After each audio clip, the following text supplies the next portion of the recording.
আমার কষ্ট আমারই, আমার কষ্ট আমার বড্ড প্রিয়। ভালোবাসি খুব। আমার কষ্টের ভাগ আমি কাকে দেব? কে এসে ভাগ বসাবে? কিছুটা কষ্টের আবদার করবে। আমার কষ্ট শুধু আমার। কাউকে আমার কষ্টকে ভালোবাসতে দেব না।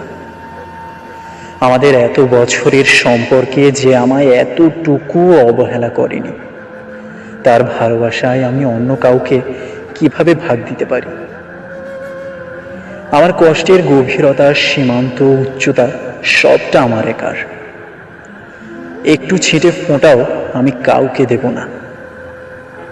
শুরু থেকে যতটা আদরে আগলে এসেছি তাকে, এবং সে আমাকে, আমারও এভাবেই আগলে রইব দুজন। মানুষ আর মানুষের বিচ্ছেদ যদিও অহরহ, কিন্তু মানুষ আর কষ্টের বিচ্ছেদ দুর্বিষহ।